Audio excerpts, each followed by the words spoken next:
Chapter V6 Murder XXX.png. Imagine Seo Yeon-ho tenant son avenir d'une main tremblante. Le secrétaire murmure que le sponsoring est la solution, mais le prix est son corps. Cette main cherche du réconfort à la maison, mais son père serre sa main pour l'obliger à se vendre au plus offrant. C'est le début de édition limitée. Si le vieil homme dit que le corps se use de toute façon, alors appuyez sur le bouton j'aime et abonnez-vous pour nous donner le sponsoring que cette chaîne mérite. Commentez, la fortune ou la dignité, quelle est la plus précieuse? Allez-y! Imaginez être en un entretien et au lieu de parler de vos compétences, on vous dit « on a vu votre profil et la vérité, votre visage ne transmet rien, et votre expérience inutile d'en parler ». Une attaque directe au ego, non bien sûr, Seo Yeon-ho ne peut qu'acquiescer et dire oui, bien sûr. Mais ce n'est pas tout. Après le coup moral, son manager, un type avec l'air de quelqu'un qui fait ça depuis 10 ans, lui sort une tirade qui fait plus mal qu'un rejet. Il lui dit que dans cette industrie, les gens cherchent toujours quelqu'un. Mais ce qui compte vraiment, c'est de laisser une empreinte, même dans les rôles les plus petits. Frustre, Seo Yeon-ho demande s'il ne peut pas simplement accepter n'importe quoi, qu'il n'est pas sélectif. Mais le manager n'y va pas par 4 chemins. Si tu commences à accepter n'importe quoi, tu deviendras célèbre comme le type qui accepte n'importe quoi. Tu comprends? Et pour couronner le tout, je fais ça pour toi. Pourquoi es-tu si fermé, pauvre Seo Yeon-ho, la tête baissée, ne peut que dire désolé. Après ce choc avec la réalité, Seo Yeon-ho s'esquive vers un coin plus calme, mais il n'arrive pas à chasser de son esprit ce qu'il vient de vivre. Il serre une boîte de cigarettes vide entre ses doigts et laisse échapper un soupir empli de frustration. « Est-ce que j'ai vraiment dû me retrouver avec eux juste pour entendre ça ?» se demande-t-il, la voix brisée par l'épuisement. Juste au moment où le silence commence à peser, son téléphone vibre, comme un rappel cruel. Il répond. Et de l'autre côté, une voix froide mais claire lui demande « C'est bien toi, l'acteur Seo Yeon-ho ?» Il confirme, sans hésiter. Et à cet instant, tout change. L'appel cesse d'être une simple conversation pour devenir quelque chose. De plus, la voix se présente Jo Gyutae, secrétaire principal de Hagang Produce. Hagang, oui, celle-là. La société que tout le monde connaît, mais que peu comprennent. Il s'avère que le PDG souhaite le rencontrer. Il dit que c'est dommage que les acteurs soient si peu valorisés et qu'il voit une opportunité de s'aider mutuellement. Bien sûr, avec un « mais » énorme dans la voix. Seo Yeon-ho n'est pas dupe. Il capte l'insinuation instantanément. Est-ce qu'il parle de le parrainer? Il lui promet une opportunité unique, un soutien bien plus fort que ce qu'il imagine. Mais est-ce vraiment vrai? Mais lui, avec une dignité dont on ne discute pas, les arrête net. Tu crois vraiment que je suis ému parce qu'un mec me parraine juste parce que je suis un acteur inconnu?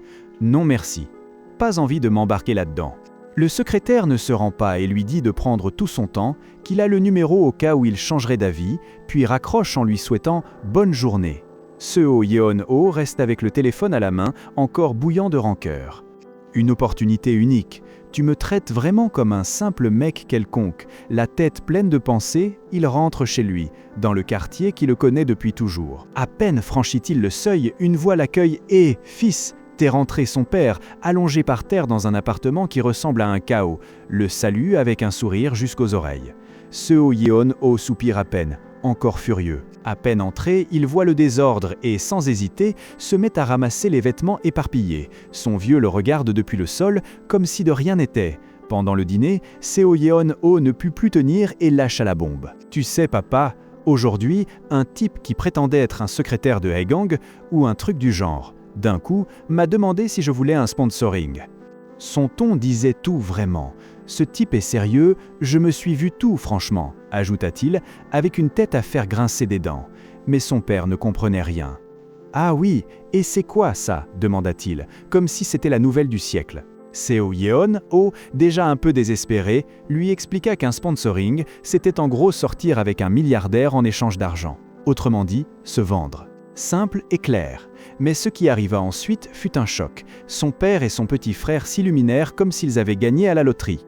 « Ouah, tu vas pouvoir faire des rôles principaux dans des dramas, et même des publicités. » Son père ne cessait de briller des yeux. « Oui, Hagang, c'est une énorme entreprise. Qu'est-ce que tu vas faire ?» Frangin, le visage de Seo Yeon-ho était une pure tragédie. Son père, avec un sourire jusqu'aux oreilles, lui tapota le dos. « Yeon-ho, mon chéri, tu as l'air d'avoir gagné à la loterie, profite bien. » Et là, la patience de Seo Yeon-ho s'envola.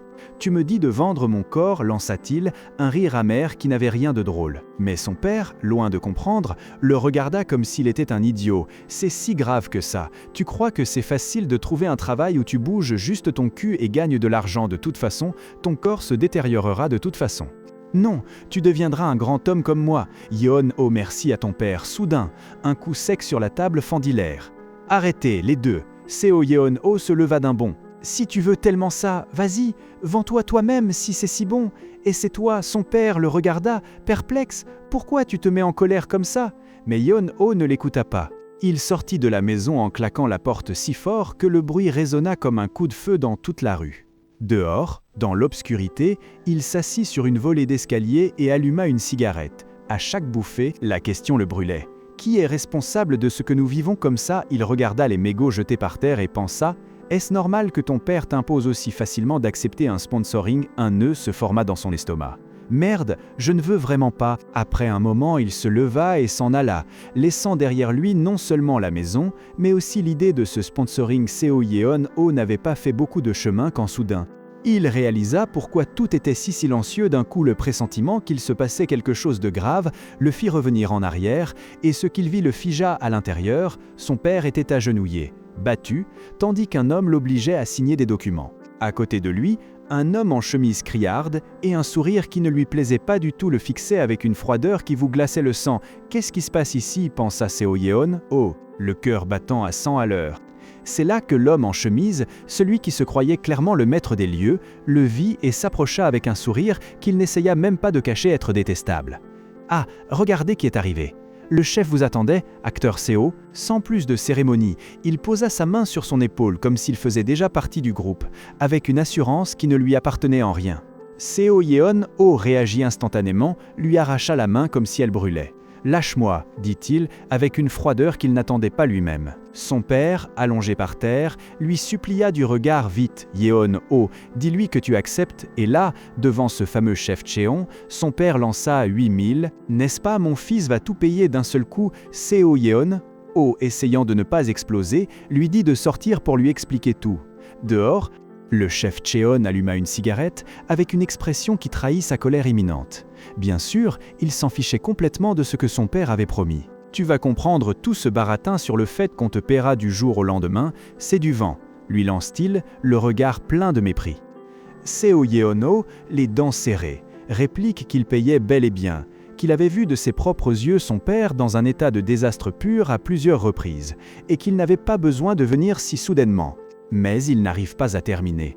Le chef Cheon lui assène une gifle si violente qu'il s'effondre au sol.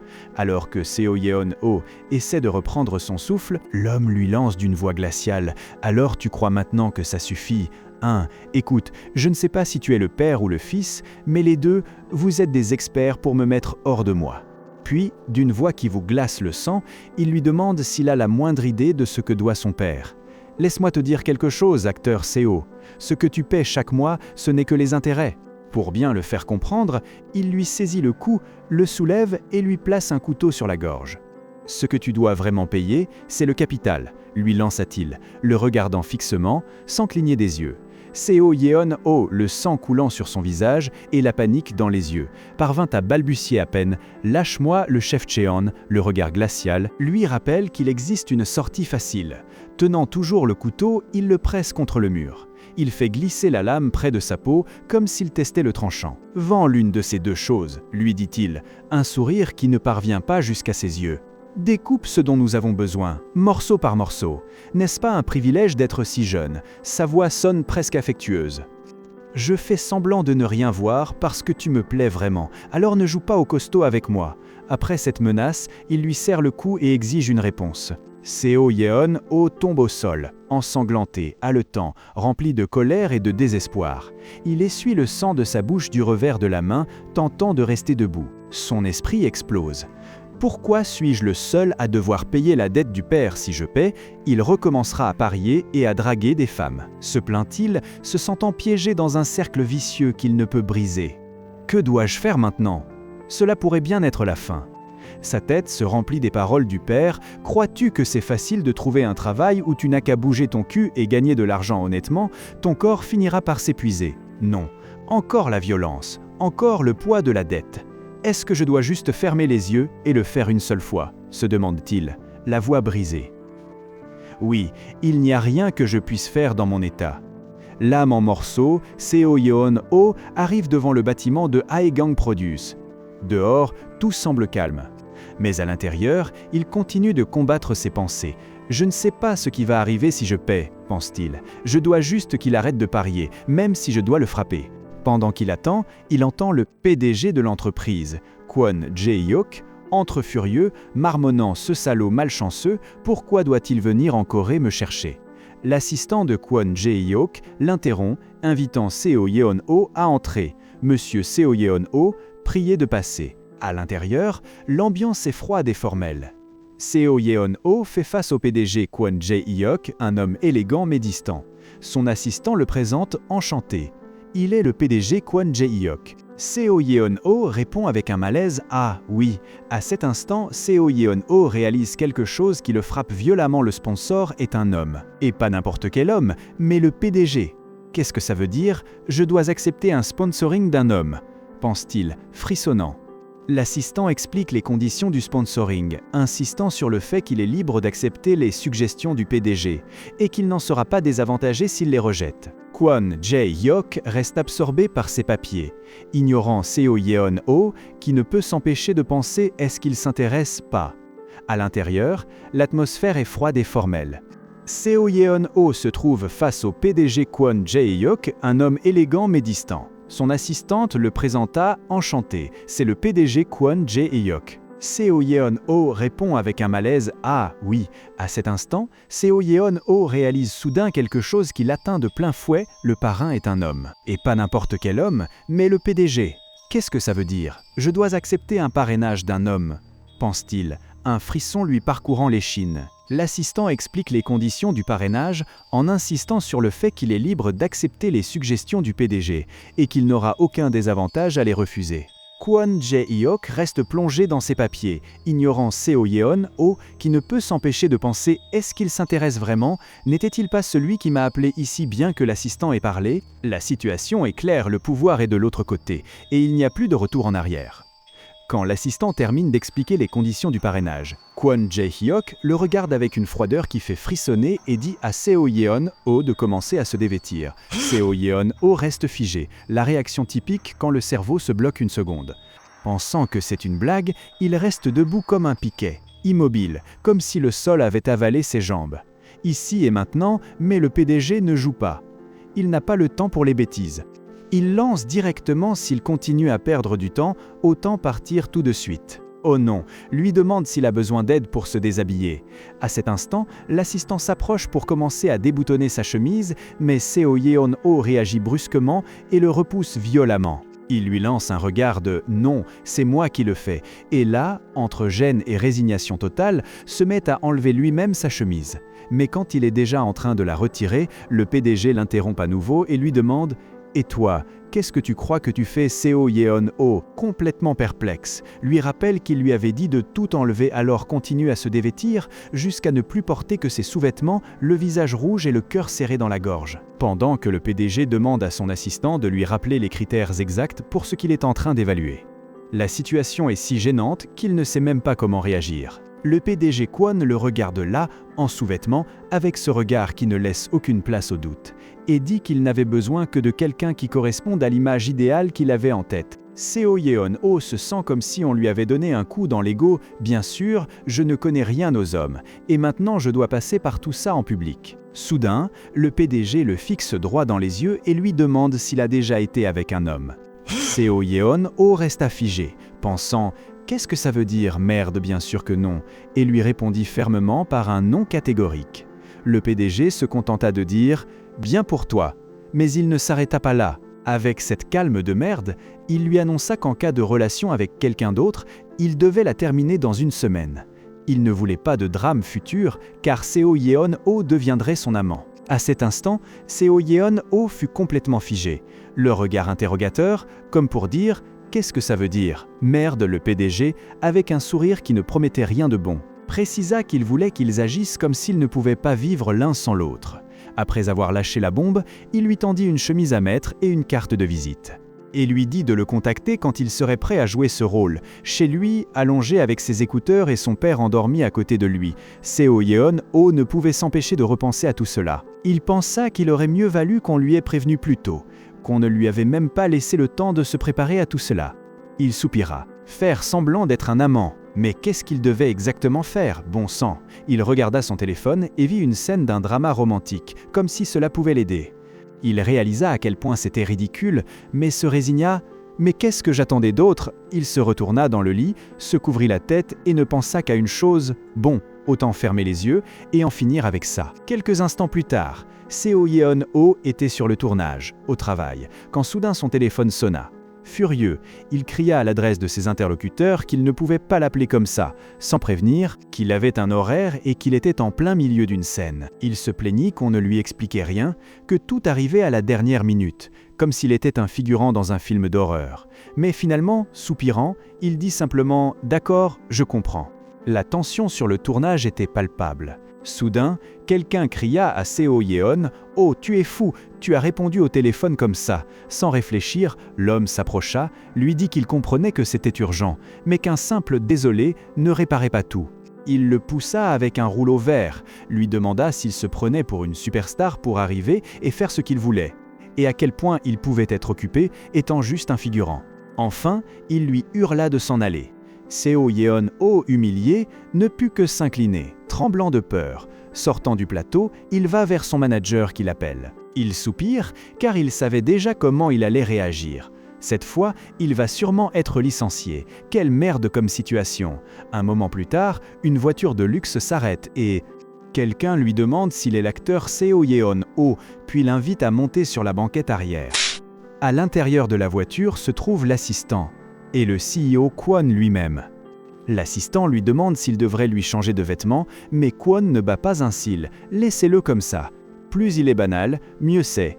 Ouah, quel type bizarre. Seo Yeon-ho, écoutant tout cela, tente de fixer une limite. Il dit au CEO qu'il doit lui parler, qu'il n'aime pas qu'on l'appelle ainsi, sans préavis, et qu'il aimerait qu'on lui annonce les horaires à l'avance. Kwon ne le jette même pas un regard et lui coupe court « Si tu ne supportes pas le rôle, dis-le tout de suite ». Seo Yeon-ho sursaute et se hâte de préciser qu'elle n'a pas voulu dire cela. Soudain, l'assistant annonce qu'ils sont arrivés. Ils descendent de la voiture et pénètrent dans un immeuble qui semble sorti d'un film de luxe. Un homme très formel accueille chaleureusement le PDG Kwon, visiblement soulagé de le voir de retour en Corée. Seo Yeon-ho réalise tout d'un coup. Elle comprend enfin pourquoi le PDG lui avait dit d'être plus ordinaire, mieux. Il voulait qu'elle se sente déplacée, pour que le contraste avec l'endroit et les gens soit encore plus marqué. L'humiliation continue, et cette fois, c'est encore plus gênant. Pendant que l'autre homme s'excuse auprès du PDG pour ne pas avoir préparé quoi que ce soit et lui propose un endroit plus discret, Seo Yeon-ho reste là, la bouche close mais le cœur serré. Seo Yeon-ho serre les poings. « Donne-moi une seconde », pense-t-elle, essayant de ne pas exploser de frustration. Dès que l'hôte leur propose un endroit plus privé, le PDG l'interrompt avec un sourire. « Ne t'inquiète pas pour ça, dit-il, ce n'est qu'un déjeuner informel. » Et tandis qu'il s'approche de Seo Yeon-ho, presque en lui effleurant l'oreille, il insiste « Détends-toi, quoi tu fais la tête d'un bloc de glace ?» Et pour couronner le tout, il lui demande si elle veut se réchauffer un peu, et à ces mots, elle rougit comme une tomate. Complètement hors de propos. Pendant que l'hôte les guide vers la table, Seo Yeon-ho n'a qu'une envie: disparaître. À peine assis, avec quelques convives déjà à table, l'atmosphère n'est plus la même. Un serveur s'approche, pose une question rapide au PDG et s'éloigne. Mais l'inconfort de Seo Yeon-ho demeure comme un poids sur la poitrine. Puis, sous la table, le PDG lui saisit la main, fermement. Seo Yeon-ho sursaute mais ne peut bouger. Elle ne peut rien faire. Le PDG la caresse lentement, comme s'il savourait chaque instant de sa réaction, comme si cela faisait partie du jeu. Seo Yeon-ho ne peut s'empêcher de sentir tous les regards fixés sur eux. Elle murmure au PDG que les gens les regardent, mais lui ne bouge pas. Il lui demande si cela la gêne tant. Et tout en la fixant, lui dit, avec un sourire lent, « J'aime voir leurs yeux s'agrandir pour nous regarder. » En attendant qu'on parte pour papoter, que Kwon Jae-hyuk a amené un homme comme compagnon. Le PDG sourit, satisfait, et leur dit de profiter du potin. Puis, renforçant son contrôle, il rappelle à Seo Yeon-ho que c'est lui qui a demandé qu'elle feigne d'être sa maîtresse. et pour couronner le tout, il lui embrasse la main avec un sourire qui dit « Je t'ai là où je veux ». D'un geste rapide et gênant, il mord doucement un doigt comme s'il s'agissait d'un jeu. Seo Yeon-ho reste choqué, sans voix. Il ne peut que déglutir, nerveux comme s'il avait vu un film d'horreur dans une salle d'effroi.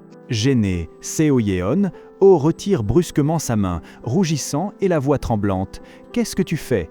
Le PDG, avec ce sourire qui ne dit rien, mais tout à la fois, le regard des lâches. « Jusqu'à présent, ta prestation ne me convainc pas le moins du monde. » Putain, cette ambiance. Merde, c'était plus froid qu'un congélateur. Plus tard, dans la voiture, l'assistant lui demande où aller. Et Seo Yeon-ho, encore sous le choc, demande au PDG si c'était tout ce qu'il avait à faire.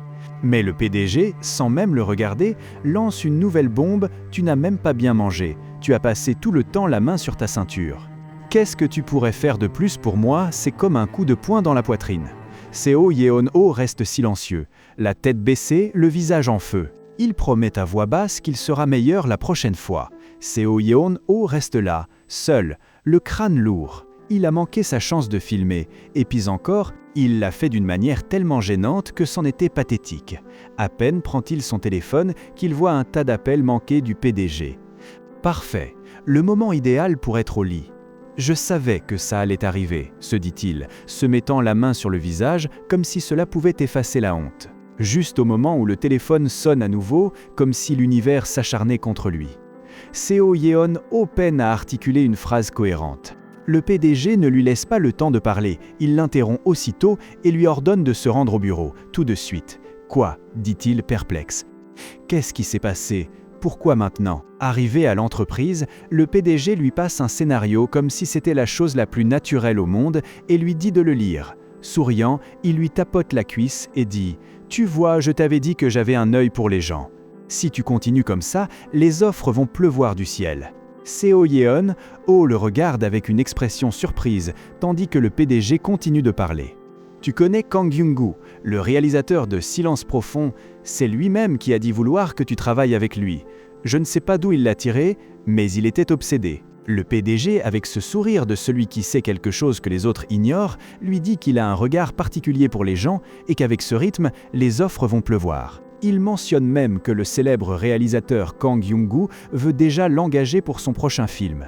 Intérieurement, Seo Yeon-ho ne peut y croire. Tu te rends compte à peine un an qu'il était figurant, un fantôme dans l'industrie.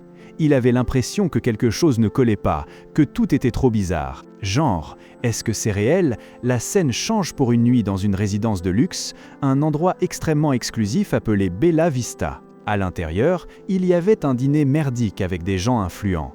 Et au milieu de tout cela, le président, un vieux type avec l'air de tout commander, et à côté de lui, Kwon Jae-hyuk. Le président le fixe droit dans les yeux sans rien dire. « Tu sais pourquoi je t'ai ramené en Corée ?» Non, Kwon Jae-hyuk, calme comme quelqu'un qui connaît déjà tout, répond oui. Le vieil homme insiste alors « Tu sais que tu as une réputation à protéger. Ne laisse pas les gens parler de toi comme si tu étais un loser. » Pendant que le président parlait, Kwon Jae-hyuk prenait son temps pour découper sa viande, comme si ce qu'il disait ne lui importait pas le moins du monde. Jusqu'à ce qu'il finisse par provoquer « Qu'est-ce que tu entends par rumeurs étranges ?» L'élu, fatigué de toute la situation, pose sa main sur la table avec un bang qui résonne comme un coup de feu dans le silence de la salle à manger. « Tu sais très bien de quoi je parle, ne fais pas l'innocent. » Kwon Jae-hyuk, en revanche, pensait que l'élu n'était même pas sérieux dans sa colère, comme s'il s'agissait d'un autre jeu. Une femme assise à côté de lui, tentant d'éviter que les choses empirent, tout saute et dit « Il vaudrait mieux écouter ce que dit l'élu ». Mais Kwon Jae-hyuk, avec un sourire en coin et alors, prend une gorgée de vin et demande quoi? Ce n'est pas bien que la famille rie un peu au dîner l'élu, rouge de colère. Hurle Jae-hyuk, la tension à table était si forte qu'on aurait pu la couper avec un couteau. Quoi qu'il en soit, je suis sûr que c'est encore un de tes caprices. Alors finis-en une fois pour toutes. Kwon Jae-hyuk, avec la même attitude provocante, se lève de table. Le plat à moitié terminé, je vais y réfléchir. J'ai fini de manger donc, si vous me le permettez. Avant de partir, avec un sourire qui dit clairement « Je gagne », il lance « Vous allez sûrement apprécier le dîner davantage sans moi ». Un moment plus tard, le président, plus calme mais avec l'air d'être au milieu d'un labyrinthe, rencontre un de ses hommes. « Vous m'avez appelé, monsieur le président » demande l'employé. Tandis qu'il sirote son café, le président lâche la bombe Jae Ha-hyuk est quelque part là-bas, exhibant un amant masculin comme s'il était un mème. J'ai besoin que tu me tiennes informé de chacun de ses mouvements. Ce n'est pas juste par caprice, il doit y avoir un plan derrière tout cela. Pendant ce temps, Seo Yeon-ho était seul, debout sur le trottoir d'un immeuble, avec ce regard qui dit « ce n'est pas une coïncidence, c'est une pièce d'un puzzle plus vaste, et je ne comprends pas encore de quoi il s'agit ». Pendant ce temps, dans une autre partie de la ville, sur un pont reliant les deux rives, la voiture du PDG Kwon Jae-hyuk était. Il le suivait de près. Son chauffeur lui demanda quoi faire à ce sujet. Mais Jae-hyuk, avec un sourire, déclara simplement que le président était impatient et qu'il n'était pas nécessaire de se débarrasser de celui qui les suivait. Il semblait que même être suivi faisait partie de son jeu. Pendant que le PDG poursuivait son chemin, Seo Yeon-ho l'attendait aux abords d'un immeuble. Dans sa tête, les paroles du PDG résonnaient, il l'avait de nouveau appelé pour répandre davantage de rumeurs. Mais Yeon-ho n'était plus le même. Il s'était promis de ne pas échouer cette fois, car c'était sa chance en or pour régler toutes les dettes de son père. Le véhicule du PDG arriva rapidement, s'arrêta juste là où Seo Yeon-ho l'attendait. Quand Jae-hyuk descendit, la première chose qu'il lui demanda fut s'il avait attendu longtemps. Et justement là, Yeon-ho devint écarlate. Avec un rire tendu, Yeon-ho lui dit non, que tout allait bien. En fait, il venait juste d'arriver, ni plus ni moins. Profitant de l'occasion, il remercia le casting pour la nouvelle série, pensant que le PDG avait fait pression en sa faveur. Mais au lieu d'accepter ses remerciements, Jae-hyuk lui passa le bras autour de la taille, l'attira contre lui et lui murmura qu'il n'avait pas à le remercier. Et il ne s'arrêta pas là, le PDG l'avertit de ne pas prendre le rôle à la légère, car il ne voulait pas que sa propre image soit ruinée. Yeon-ho jura qu'il n'en ferait rien, bien qu'intérieurement, il ressent un immense soulagement. Il pensa que si le PDG ne s'inquiétait que de sa réputation, peut-être que cet arrangement n'allait pas durer longtemps. Juste au moment où il commençait à croire que tout allait bien, le PDG l'agrippe par le cou et l'embrasse sans prévenir. Genre, regarde comme c'est cool. Yeon-ho reste figé, bien sûr, et ne parvient qu'à émettre un gémissement en s'accrochant à la veste du PDG comme s'il s'agissait de son dernier filet de sauvetage. Et le plus gênant de tout cela s'est passé au milieu de la rue, avec des gens ordinaires qui marchaient, comme dans une scène de drama coréen. Et là, un photographe caché ne cessait de cliquer comme un fanboy de la paire la plus inattendue de l'année. Quand le PDG s'écarte un peu, il remarque que Yeon-ho est aussi raide qu'un piquet, et réalise aussitôt qu'il y a un problème. Alors, il lui explique qu'un type du président les espionne. Donc, sans plus de cérémonie, il lui dit de faire comme si tout était normal, comme si c'était la chose la plus naturelle au monde. L'appareil photo du photographe ne s'arrêtait pas, capturant chaque geste comme s'il s'agissait d'un show de réalité. Dans un endroit plus calme, l'atmosphère changea. Le PDG le réprimanda sans pitié, malgré le fait que le travail était simple et bien rémunéré. Yeon-ho, déjà aux aguets, lui répliqua que le problème, c'était qu'on ne lui donnait pas de scénario. Aucune instruction, aucune idée de ce qu'il devait faire, et en plus au milieu de la rue, avec des gens qui le regardaient. Mais le PDG ne s'y a pas. Il le fixa avec cette tête de « tu es sérieux ?» et lui demanda si de bons acteurs ont besoin d'un scénario pour jouer des amoureux. Pour terminer en beauté, elle le défia « D'accord, essaie maintenant, embrasse-moi.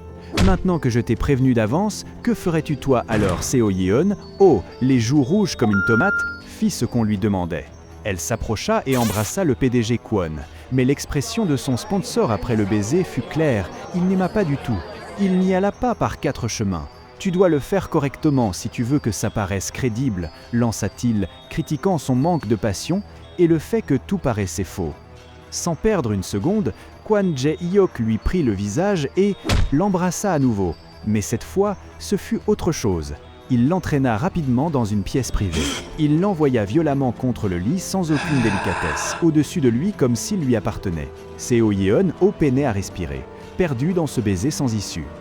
Le PDG le dévorait avec une intensité qui l'étouffait, comme s'il voulait l'écraser. Et à cet instant, tout sembla trop réel, jusqu'à ce que... Bam! La porte s'ouvre brusquement. Quelqu'un crie « Directeur général » et toute l'atmosphère se brise comme du verre. Kwon Jae-hyuk ne bat pas un cil. Il se lève comme si rien ne s'était passé, avec ce sourire froid et calculateur. Tout cela n'était qu'une épreuve, dit-il, regardant Seo Yeon-ho encore allongé sur le lit. Si le président nous avait vus ainsi, il aurait mis en doute notre jugement. Et moi, je dois savoir si tu peux supporter la pression, si tu peux suivre le jeu. Son regard ne bouge pas, fixé sur lui, comme s'il l'avait déjà jugé. Chapter BKS Murder XTXPNG. Quel seau d'eau glacée, ce PDG est un iceberg. Si le photographe ne s'arrête pas de cliquer pour capturer le baiser, vous ne vous arrêtez pas de cliquer sur le bouton s'abonner. Commentez quel autre mangua vous voulez que je vous apporte. À la prochaine. Salut!